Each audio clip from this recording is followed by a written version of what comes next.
அரசு பேருந்தின் ஓட்டையிலிருந்து பெண் தவறி விழுந்த சம்பவம் தொடர்பாக பேச அனுமதி மறுக்கப்பட்டதை கண்டித்து திமுக, காங்கிரஸ், புதிய தமிழகம் கட்சி உறுப்பினர்கள் வெளிநடப்பு செய்தனர்.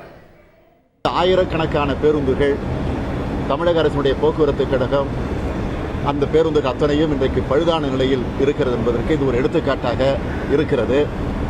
எனவே இது குறித்து உடனடியாக விவாதிக்க வேண்டும் என்று எங்கள் உறுப்பினர் கேட்ட நேரத்தில் அதற்கு சபாநாயகர் அனுமதி தந்திடவில்லை.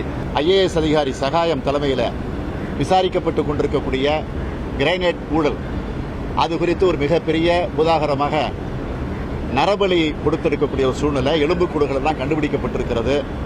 எனவே இது குறித்து விவாதிக்க வேண்டும் என்று தொடர்ந்து நாங்கள் வலியுறுத்தி கொண்டிருக்கிறோம்.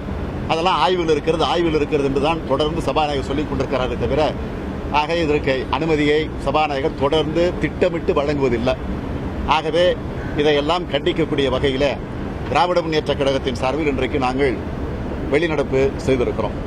தமிழகத்திலே 22,000 பேருந்துகள் அனைத்துமே மிகவும் பாழ்பட்டு பழுதுபட்டு மக்கள் பிரயாணம் செய்வதற்கு தகுதியற்றவர்களாக இருக்கின்றன. இதில் நடக்கக்கூடிய பேருந்துகளுடைய கூண்டுகள் கட்டக்கூடிய நடவடிக்கை ஊழல் மற்றும் பராமரிப்பு இன்மை போன்ற பல்வேறு விஷயங்கள் குறித்து பேசுவதற்கு அனுமதி கேட்டேன்.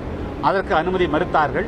அதேபோல மனித உரிமை மீறல்கள் இலங்கையில் மட்டுமல்ல தமிழகத்திலேயே நடந்து கொண்டிருக்கிறது. மனநலம் பாதிக்கப்பட்ட 175 பேரை பிடித்து PRP கிரைனைட் வளாகத்துக்குள் நரபலி கொடுக்கப்பட்டிருக்கிறதாக பல்வேறு செய்திகள் வருகின்றன. 4 சடலங்கள் மட்டுமே கைப்பற்றப்பட்டிருக்கிறது.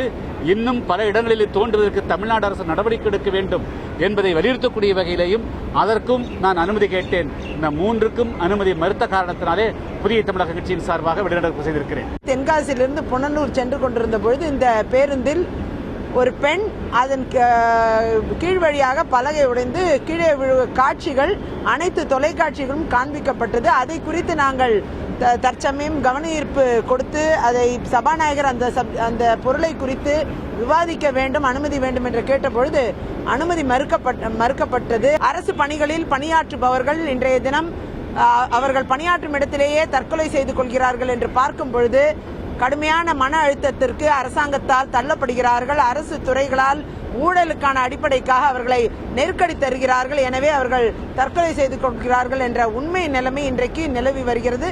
இது மிகவும் கண்டிக்கத்தக்கது. இதை குறித்தும் கவன ஈர்ப்பு கொடுத்து நாங்கள் சட்டமன்றத்தில் முன்வைத்ததை ஏற்கவில்லை. எனவே காங்கிரஸ் தரப்பில் வெளிநடப்பு செய்திருக்கிறோம்.